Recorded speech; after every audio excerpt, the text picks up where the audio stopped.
तो इस लेक्चर में हम डिस्कस करेंगे methods for handling the deadlocks. Previous lecture में जो हम डिस्कस कर रहे थे तो ये बीच में थोड़ा नेटवर्क डिस्टर्ब हो गया था, तो आज उसको पूरा कंप्लीट कर लेते हैं। तो इसमें मैंने बताया था कि डेडलॉक हैंडलिंग सिचुएशंस के लिए हमारे पास 3 मेथड्स होते हैं। डेडलॉक के बारे में हम ऑलरेडी डिस्कस कर भी चुके हैं कि what is the deadlock and deadlock situations, और डेडलॉक की चारों कंडीशंस भी हम पढ़ चुके हैं कि चारों कंडीशन अगर वो एक साथ अगर होती हैं तब डेडलॉक पॉसिबल है। तो डेडलॉक हैंडलिंग के जो 3 मेथड्स हैं वो prevention, avoidance and deadlock detection and elimination.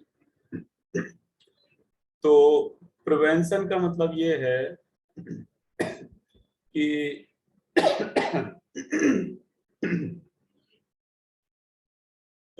उन सिचुएशंस को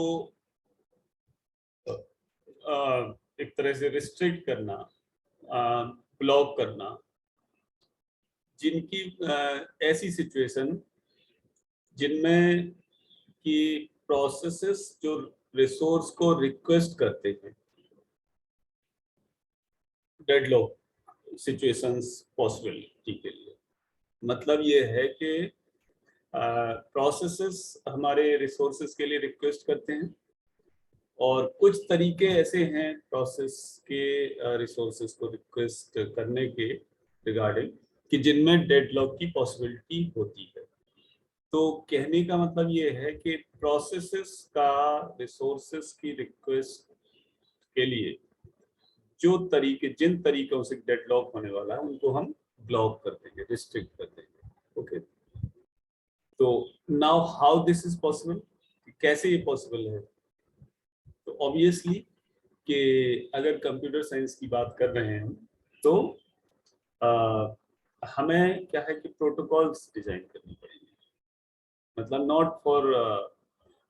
not we but the system designer, operating system designer will implement the protocols. Protocols means set of rules used for this communication of processes to resources. तो इस तरह की protocols या set of rules हम design करेंगे कि जिससे deadlock की पॉसिबिलिटी खत्म हो जाए। तो मैं एक और एग्जांपल तुम लोगों को बता रहा था कि बारिश, रेनी सीजन और कोर्ट एटसेट्रा। तो ये जो प्रिवेंशन मेथड है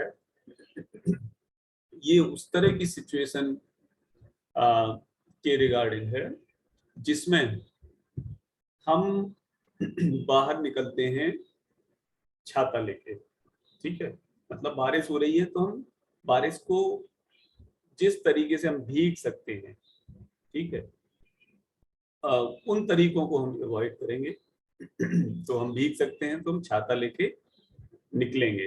ओके, तो ये वही है प्रिवेंशन का मतलब कि उन तरीकों को जिनमें डेडलॉक की पॉसिबिलिटी है, जब प्रोसेसेस जो है रिसोर्सेस को रिक्वेस्ट करते हैं तो कुछ तरीके ऐसे हैं जिनमें डेडलॉक की पॉसिबिलिटी है, तो उन तरीकों को हम एक तरह से प्रिवेंट कर देते हैं, रिस्ट्रिक्ट कर देते हैं। Okay, so this is the deadlock prevention. Now come to the second method, deadlock avoidance. अब इसमें क्या है कि प्रोसेसेस को हम एडवांस में इंफॉर्मेशन प्रोवाइड करेंगे कि वो प्रोसेसेस फ्यूचर में कौन से रिसोर्सेस की डिमांड करेंगे। ओके, ये इंफॉर्मेशन मतलब हम एडवांस में लेंगे प्रोसेसेस से कि कौन से रिसोर्सेस के लिए वो डिमांड कर सकते हैं या करेंगे, और उसके बाद कंसर्न एल्गोरिथम का एग्जीक्यूशन किया जाएगा और it will avoid the deadlock. तो ये उस तरह की सिचुएशंस की तरह है कि हम बारिश में निकले ही नहीं, बारिश के सीजन में बाहर ही नहीं निकले। Okay, but this is not the proper idea. तो थर्ड सिचुएशन है हमारी, हाँ इसमें क्या है कि जो डेडलॉक अवॉइडेंस के मेथड है वो दो तरीके से हम करते हैं, सेफ और unsafe. Later we will study in different algorithms. Okay, अब now third one is deadlock detection and elimination. Okay, तो इसमें क्या है कि हम मान के चलते हैं कि सिस्टम को डेडलॉक में एंटर करने दिया जाए। कोई जरूरी नहीं है हमेशा डेडलॉक की सिचुएशन हो, और अगर डेडलॉक आता है तो उसको रिकवर करेंगे हम, और अगर डेडलॉक सिचुएशन हो गई तो डिटेक्ट करके एलिमिनेट करेंगे डेडलॉक। तो जो डेडलॉक डिटेक्शन का मेथड है वो by using the resource allocation graph है, जो हम पहले भी डिस्कस कर चुके हैं, रिसोर्स एलोकेशन ग्राफ। ओके, जिसमें हमने देखा था कि साइकिल है या जो साइकिल है या नॉन साइकिल। अगर साइकिल है then this can be the possibility of deadlock, और अगर साइकिल नहीं है ग्राफ में तो never the deadlock will happen. तो नाउ ये जो सिचुएशन है डेडलॉक डिटेक्शन एंड एलिमिनेशन के, मतलब हम फ्री हैंड एक तरह से ऑस्ट्रिच मेथड, इसको मैं अभी बताऊंगा ऑस्ट्रिच मेथड क्या है, कि हम क्या है कि बाहर जाएंगे बिना छाता वाता रेनकोट किसी तीन जाम के, हम बाहर निकलेंगे। रेनी सीजन है तो बारिश कभी भी हो सकती है, तो हम ये मान के चलते हैं कि जब बारिश होगी या जब हम भीगने लगेंगे तब देखा जाएगा, कोई पेड़ मिलेगा, कोई छाया मिलेगी, कुछ कैसे, कोई जरूरी थोड़ी है कि बारिश हो हम भीग ही जाएं या हम परेशान हैं। लेकिन छाता लेके निकलेंगे तो unnecessarily we need to have the extra burden every time. तो वही चीज यहाँ है कि अलग अलग रूल्स प्रोटोकॉल्स और ढेर सारी इम्प्लीमेंटेशन और सारा ओवरहेड इस तरह हम लेके चले। इससे बेटर ये है कि सिस्टम को फ्री हैंड छोड़ दिया जाए, अगर डेडलॉक की सिचुएशन होगी तो उसको रिकवर किया जाएगा। So this is the basically the ostrich method, जिसमें हम ये मान के चलते हैं कि डेडलॉक अकर नहीं करेगा, कोई ऐसी फ्रीक्वेंट सिचुएशन नहीं है कि डेडलॉक अकर करे, और अपना हैप्पीली सोच के चलेंगे कि हाँ इग्नोर करके चलेंगे कि जब डेडलॉक आएगा तो देखा जाएगा। मान के ही चलते हैं कि डेडलॉक नहीं अकर करेगा, बहुत रेयरली सिचुएशन में डेडलॉक में अकर। तो ये जो मेथड है this is used by the Unix operating system. If deadlock will occur then the different commands process to remove the processes, to kill the processes are there in Unix। ठीक है, तो अब आते हैं हम डेडलॉक प्रिवेंशन पे, इसको थोड़ा डिटेल में पढ़ते हैं। अच्छा, ऑस्ट्रिच मेथड में थोड़ा सा रह गया, ये इसलिए हम मान के चलते हैं कि डेडलॉक को फ्री हैंड, मतलब सिस्टम को फ्री हैंड छोड़ दें, डेडलॉक विल नेवर अकर, क्योंकि ये बहुत मुश्किल होता है कि हर एक सिचुएशन के लिए हम रूल्स प्रोटोकॉल सॉफ्टवेयर डिजाइन करते रहें, then it will be implemented in operating system.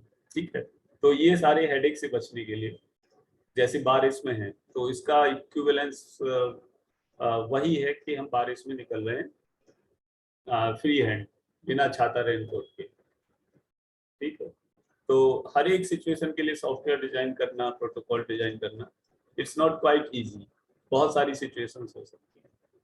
okay? तो डेडलॉक प्रिवेंशन अब हम पढ़ते हैं। डेडलॉक प्रिवेंशन में एक्चुअली क्या है कि जब हम मेथड इंप्लीमेंट करते हैं, प्रोटोकॉल्स, रूल्स, तो ये सिस्टम ओवरहेड वहां पर होता है। ओवरहेड इन द सेंस जो भी मैंने बताया कि different different protocols, rules, system overhead, ये चेकिंग वो चेकिंग, ठीक है, इसको हम अभी देखते हैं दोनों रूल्स में कि how this overhead is there. तो इसके लिए क्या है कि दो मेथड हो सकते हैं डेडलॉक प्रिवेंशन के लिए, मेथड 1 और मेथड 2 हमने नाम दिया है, मतलब दो तरीके हैं, पहला और दूसरा। तो डेडलॉक प्रिवेंशन के लिए जो मेथड 1 है, इसमें क्या है कि सॉफ्टवेयर की एक्स्ट्रा लेयर का इम्प्लीमेंटेशन हम करते हैं। किसके लिए? प्रोसेसेस के रिक्वेस्ट, रिसोर्सेस के रिक्वेस्ट करने के लिए, मतलब प्रोसेसेस जो रिसोर्स रिक्वेस्ट करेंगे तो एक बीच में एक सॉफ्टवेयर की लेयर डाल देंगे, मतलब एक सॉफ्टवेयर डिजाइन कर देंगे और उस सॉफ्टवेयर से पास होके वो जाएगा, वहां पर रिक्वेस्ट करेगा, सॉफ्टवेयर उसको इंश्योर करेगा। ठीक है, मतलब क्या हुआ कि जैसे हम एंटीवायरस इंस्टॉल करते हैं सिस्टम, तो हम एक तरह से एक्स्ट्रा लेयर ही तो लगाते हैं कि हम पेन ड्राइव एक्सेस करेंगे या कुछ एक्सेस करेंगे तो बीच की लेयर में हमारा एक सॉफ्टवेयर एंटीवायरस आता है जो कि हाँ इंश्योर करता है कि हाँ सिस्टम अब सेफ लीड तरीके से एक्सेस हो रहा है।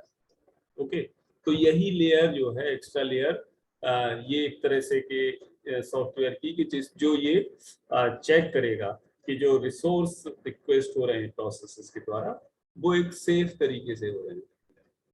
ठीक है, तो जिस अब जब भी रिसोर्सेज के लिए रिक्वेस्ट आती है, नई रिक्वेस्ट, तो सिस्टम क्या है जो रिसोर्स का एलोकेशन है उसको एनालाइज करेगा। एनालाइज करने का मतलब ये है कि रिसोर्सेज को प्रोवाइड करने से पहले एक्चुअली ऑपरेटिंग सिस्टम प्रोवाइड करेगा ना रिसोर्सेज, तो ऑपरेटिंग सिस्टम एनालाइज करेगा उसके, मतलब जो एक्स्ट्रा लेयर है सॉफ्टवेयर की वो एनालाइज करेगी। ठीक है कि जो रिसोर्स की रिक्वायरमेंट आई है वो ग्रांट किए जाएं या रिफ्यूज किए जाएं। यही चीज सेम वेट कंडीशन के लिए है कि अगर प्रोसेसेस वेट कर रहे हैं तो उनको जो रिसोर्सेस की रिक्वायरमेंट है वो किस तरह एलोकेट किए जाए। ओके, अभी 10 सेकंड में आया, थोड़ा इसको पढ़ो देखो क्या लिखा है।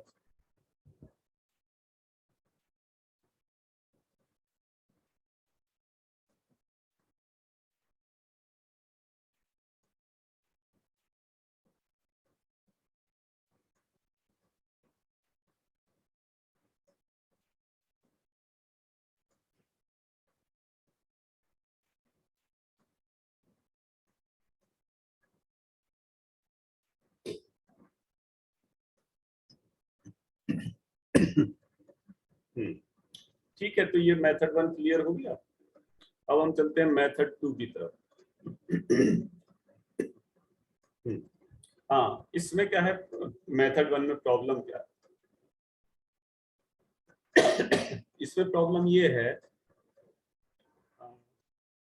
कि अगर प्रोसेस को दूसरे प्रोसेस को के लिए वेट नहीं करने दिया जाता है। वेट नहीं करने देने का मतलब ये है कि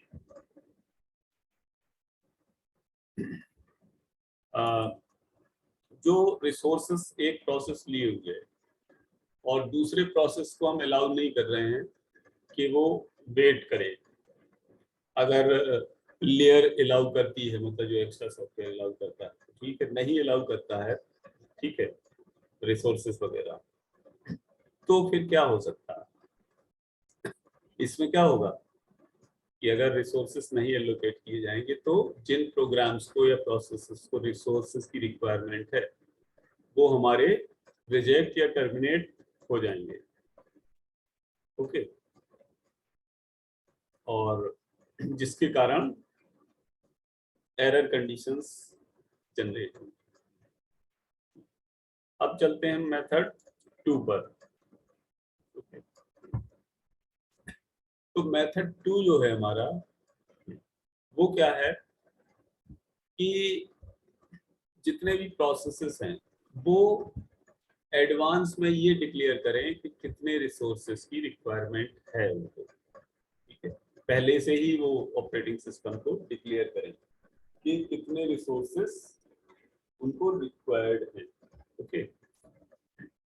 और इसी तरह सारी वेट कंडीशंस, जितनी भी वेट कंडीशंस हैं वो भी डिक्लेयर की जाए, मतलब कि कितने प्रोसेस वेटिंग में हैं, वेट कंडीशंस जो बनेंगी वो भी डिक्लेयर की जाए।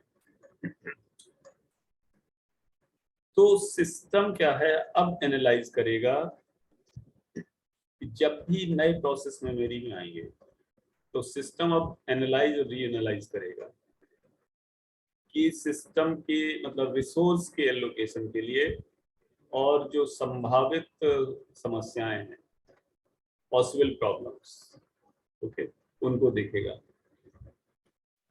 तो इसमें है क्या, ये मेथड क्या है कि कुछ प्रोटोकॉल्स को इम्प्लीमेंट करेगा, ठीक है। और प्रोटोकॉल्स को इम्प्लीमेंट करेगा तो ये चेक करेगा, ये देखेगा कि इनिशियली जो है सिस्टम डेडलॉक की सिचुएशन में ना जाए। डेडलॉक क्या है, इनिशियली सिस्टम डेडलॉक की सिचुएशन में ना जाए, बाद में जा सकता है, लेकिन शुरुआत में तो ये लेयर जो है प्रोटोकॉल है वो तो चेक करके रखेगी कि स्टार्टिंग से ही ये डेडलॉक की सिचुएशन ना बने। तो इसमें एक्चुअली है क्या कि ये कैसे देखेगा, जो ये लेयर है ये चेक करेगा कि जो डेडलॉक को अकर करने की 4 कंडीशंस हैं वो कम से कम एक कोई कंडीशन ना अकर हो। अलग अलग सिचुएशंस के लिए कोई एक कंडीशन अवॉइड कर दी जाएगी। जैसे जिस सिचुएशन में जो कंडीशन बेस्ट सुटेबल है अवॉइड करने के लिए, तो वो कंडीशन अवॉइड की जाएगी इसमें, okay? तो अब 4 में से जो 4 कंडीशंस हैं डेडलॉक को कवर करने की, वो याद ही होगा सभी को, ठीक है। पहला है म्यूचुअल एक्सक्लूजन, दूसरा hold and wait, no preemption and circular wait. ये 4 कंडीशंस हैं और इनमें से अगर कोई एक कंडीशन अवॉइड कर ली जाती है तो डेडलॉक अगर नहीं करेगा, ओके।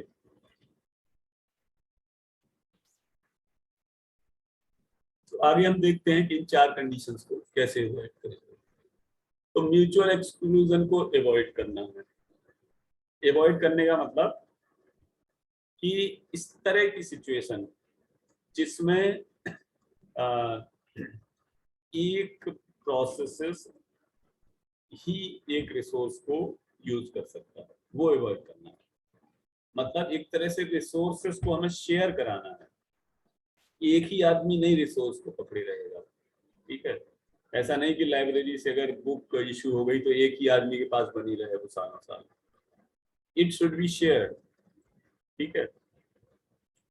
तो ये जो है हमारी नॉन शेयरेबल रिसोर्सेस के लिए नहीं है। मतलब जो शेयरेबल रिसोर्सेस हैं उन्हीं के लिए तो हम इसको देख सकते हैं। मतलब जो शेयरेबल रिसोर्सेस हैं उनको, उनके ऊपर म्यूचुअल एक्सक्लूजन कंडीशन को फेल करना है। मतलब शेयरेबल रिसोर्सेस को अलाउ करना है मोर देन वन प्रोसेस के लिए, ठीक है। तो अब शेयरेबल रिसोर्सेस में जैसे हार्ड डिस्क, तो वो तो शेयर हो ही सकता है, जबकि प्रिंटर वगैरह है it can not be share, जैसे मैंने पहले बताया, ठीक है। क्योंकि अगर प्रिंटर को शेयर कराने का मतलब क्या है कि 2 लोगों के अगर प्रिंट आउट आ रहे हैं तो वो इंटरमिक्स होने लगेंगे। तो प्रिंटर तो हमारा अकेले ही मतलब म्यूचुअल एक्सक्लूसिव वे में वर्क करेगा ही करेगा। अगर एक आदमी यूज कर रहा है तो दूसरा यूज नहीं कर पाएगा, ठीक है। तो ये जो म्यूचुअल एक्सक्लूजन है, इस कंडीशन को एलिमिनेट करना है। मतलब कि हर एक प्रोसेस को अलाउ करना है कि रिसोर्स को इमीडिएटली यूज करे अगर वो रिसोर्सेस की डिमांड करता है, ठीक है। दूसरी कंडीशन होल्ड एंड वेट। तो इस कंडीशन को हमें अवॉइड करना है, होल्ड एंड वेट। मतलब कि ऐसी सिचुएशन ना हो कि प्रोसेस कोई रिसोर्स को होल्ड करे है और वेट कर रहा है। मतलब ये है कि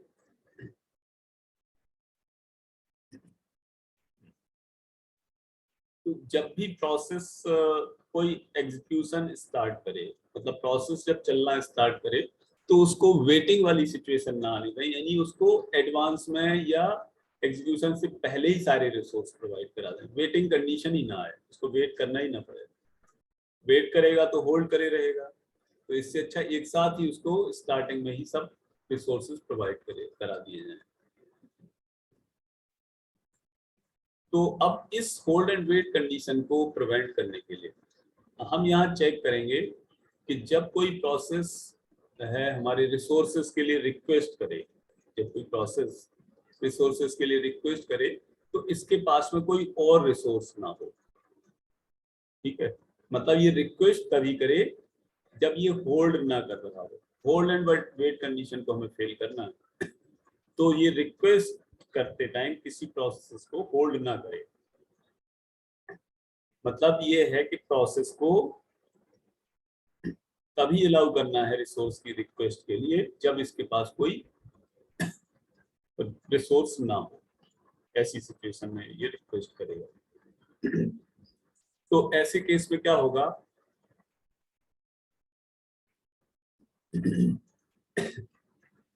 कि या तो सारे रिसोर्सेज के लिए एग्जीक्यूशन से पहले डिमांड करे, या फिर डायनेमिकली अगर डिमांड कर रहा है तो जो रिसोर्स ये होल्ड कर रहा है,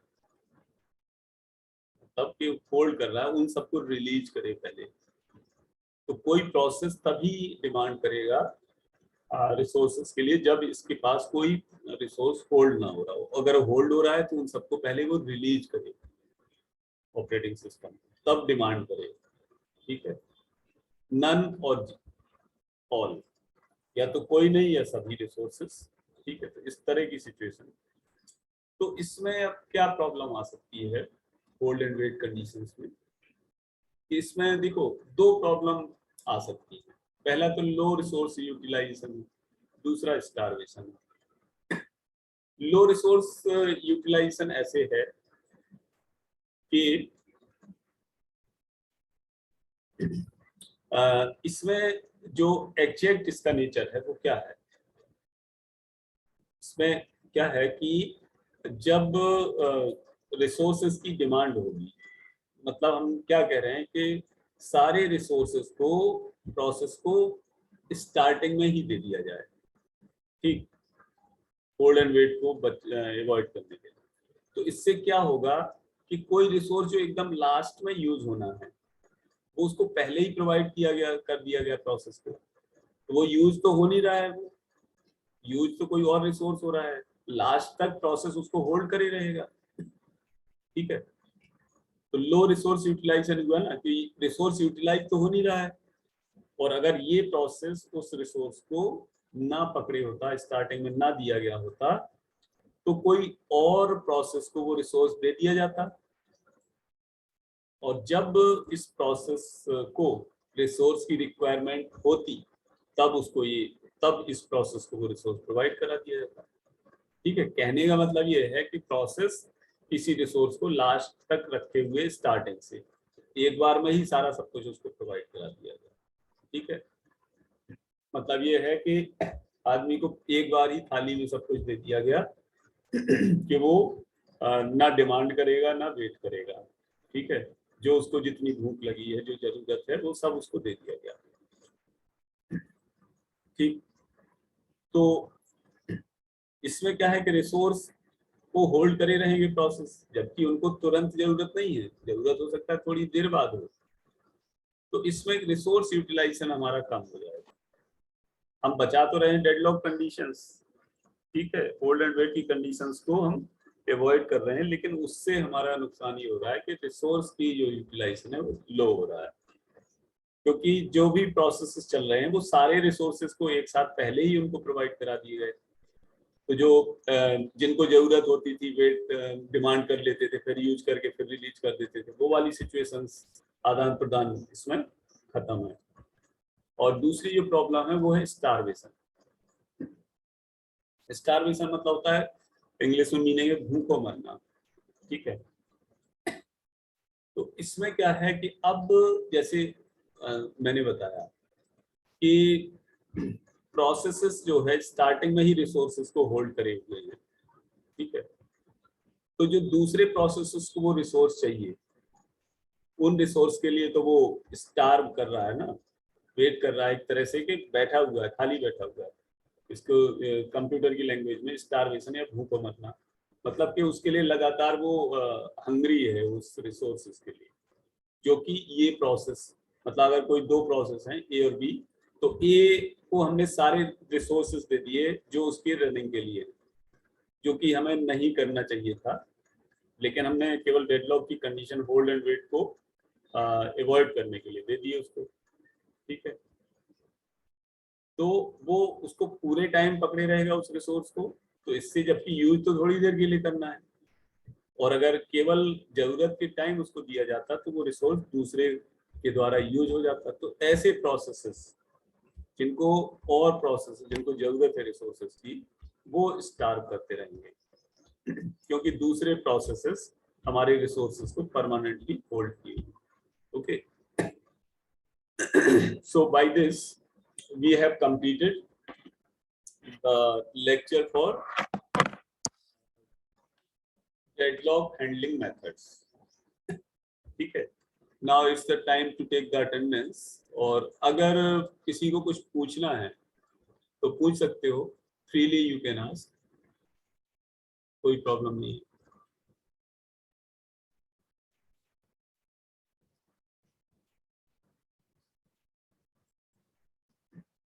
पूछना है किसी को कुछ? नहीं पूछना है तो मैं इसको रिकॉर्डिंग को स्टॉप कर देता हूँ और